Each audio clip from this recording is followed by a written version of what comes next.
À l'évidence, si la perte de la biodiversité constitue une menace environnementale majeure pour l'humanité et impose de lutter contre son érosion à l'échelle planétaire, le groupe LRC-PNT est lui aussi convaincu qu'il doit commencer à la hauteur de la région Nouvelle-Aquitaine.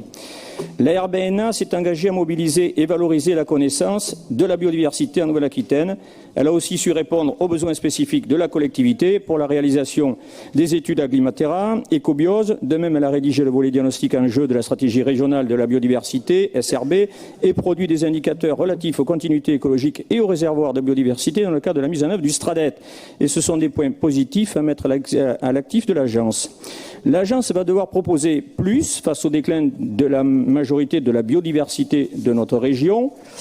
75% des insectes ont disparu en 25 ans, mettant en péril de nombreuses espèces animales, dont c'est la base alimentaire, voire essentielle pour la survie et le bon développement des jeunes oisillons, par exemple.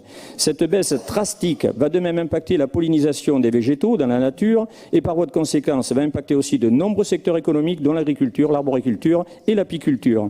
Un tiers des oiseaux de nos campagnes ont disparu en 15 ans. La microfaune du sol, les poissons des rivières, les zones humides subissent aussi des déclins significatifs. Il est bon de préciser que bon nombre de ces espèces ne sont ni chassées ni pêchées et qu'il y a là matière à réfléchir, notamment lorsque certaines espèces chassées voient leurs effectifs doubler, à l'exemple des pigeons ramiers ou des oies cendrées. Vous comprendrez pourquoi l'implication de notre groupe sur le sujet des perturbateurs endocriniens et sur le besoin d'approcher de la vérité scientifique sur ce sujet qui touche l'air, les sols et l'eau. La région a choisi d'imposer une co-direction à la RBNA afin de donner un nouveau souffle à la structure actuelle et nous partageons cette vision de l'exécutif. De même, nous sommes aussi d'accord sur l'absence d'efficacité de l'agence dans la prise en compte des grands sujets d'actualité. À l'évidence, l'arrivée du loup dans la Nouvelle-Aquitaine aurait dû conduire à un large débat.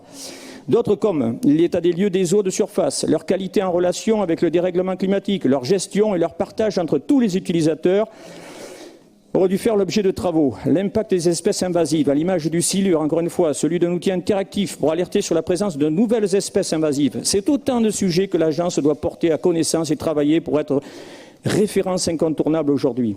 Le groupe LRC-PNT votera cette délibération et continuera de s'impliquer au sein de la RBNA en soutenant sa composante plurielle qui est une véritable source de richesse permettant d'élever les débats, de confronter les idées, d'aborder de véritables solutions pour répondre aux défis majeurs qui s'imposent à nous, établir les bases d'une véritable reconquête de la biodiversité en Nouvelle-Aquitaine. Merci.